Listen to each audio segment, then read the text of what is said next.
Welcome to Shul.com. We are learning Parashat Chukat, Otzad Pela Torah, the secrets of the Torah. Para Aduma Shel Dama Ben NETINA. So we're talking about the red heifer that belonged to a goy called Dama Ben NETINA. Let's take a look. By Masechet Kiddushin, Daf Lamed Aleph, Amud Aleph. So 31 in Kiddushin.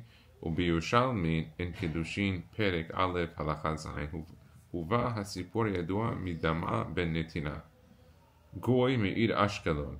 Not Jew, non-Jew, lived in Ashkelon. Shenolad lo para aduma be'edro. And in his flock, a red heifer was born. B'schar shepa mechat kibed et aviv. As a reward, because one time he honored his father. U'maaseh shaya kachaya. He honored his father. What had happened, the Gemara talks about it. The Chachamim came to him for a gem in the Choshen, in the ephod. They wanted to upgrade one of their stones, and they came, and the key to the vault was under the father's pillow, and the father was sleeping. And so he said, "I'm not going to wake my father up." They said, "Listen, we got to leave." It's not like today where you can just call, come back. They were moving. They were on the road. They had I'm sure a bag with money, and they were ready to make a purchase, and they were just going from place to place. We're finding one. If it's not today, it's not you. We're going to go find from someone else. And he honored his father, and he didn't wake him up, and they left. And the next year, this Para Aduma was born. So there's a whole discussion. Was that Kibud Avayim? Because I explained this to my kids, and it's pretty well understood, and I think you would agree. If you were sleeping, and one of your kids was outside, and someone approached him and said, "Hey, we're here to buy your dad's old Mercedes that's parked outside, that 2008 E-Class, and it just happens to be we're going to offer you $580,000. The car's worth $12,000." No, you can say, "No, my father's sleeping, I don't want to wake up." What are you talking about? It's kibud avayim to wake up your father and to tell him to do that. It's the complete opposite. In fact, I told my kids the same thing. I told them, if anyone comes at any time to offer anything that's a ridiculous amount, you wake me up on the spot. What are you talking about? No, I'll go right back to sleep. Don't worry about that. But one of the mefarshim that I saw brought down that Dama ben NETINA's father was a little bit off. He had like a mental disorder. And so waking him up, even though the father would have been happy with the purchase, because of that mental disorder, the waking up from his sleep would have disturbed him tremendously. So it was a unique situation. It's not that is the normal process that you should do, because I think your father would be very proud of you that you did make the sale in the be'ah, as opposed to not. Okay, so Maseh shaya kachaya. Parmatzu chachmei se'el liknot memenu even yashfeh shel Binyamin.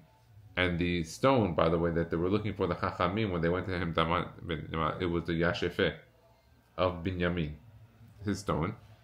He has a note here on the bottom. Let's take a look.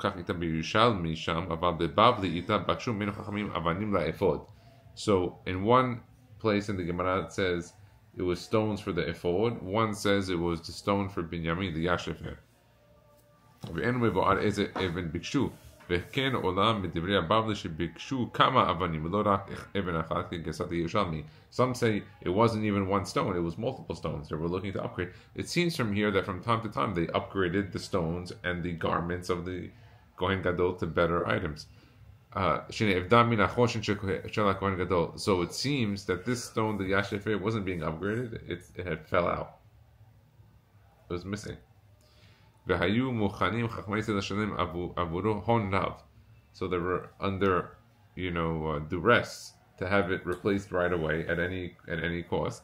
Omnam sirev Dama limkor lahem az. He didn't agree. Mipnei shaya aviv yashen. His father was sleeping. Mipnei kivado lo rasa l'tzaro v'da avido v'da abed leha. He didn't want to wake him up or to bother him.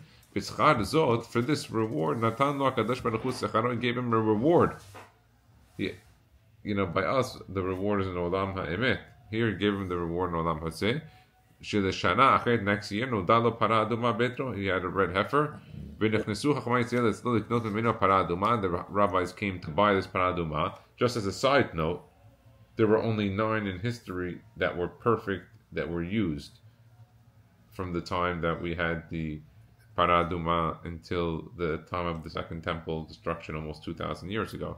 So it's only been 9. So he meaning we don't know where else we got Para Dumas from. We just know 1. So it's kind of interesting. It's he goes down in history. If I'm not mistaken, I'm sure there's a lot of Sfarim. There's 180,000 Sfarim on Otzara Chochmah. So I can't quote in the public discussion on the Torah on this DAMA ben NETINA story. It seems he's the only person in the Talmud that is mentioned that he was the owner of Para Duma that ended up becoming Darius. We don't know who else who owned it. Even the first one that Moshe Rabbeinu used, we don't know where he got it from. Got it from Egypt? I don't know. Stick it out. We're not sure. Okay. ונכנסו חכמי ישראל אצלו לקנות מן הפרה האדומה, אמר להם דמה נתינה, אין אני מבקש מכם אלא אותו ממון שהפסדתי בשביל כבוד אבא. When the rabbis came in, he tells them, listen, אין אני מבקש מכם, I'm only asking from you, אלא אותו ממון, only the money שהפסדתי that I would have been gained, that was lost in that situation, בשביל כבוד אבא, because of honoring my father. So for him, for DAMA ben NETINA, honoring his father in that situation was a matter of financial, of numbers.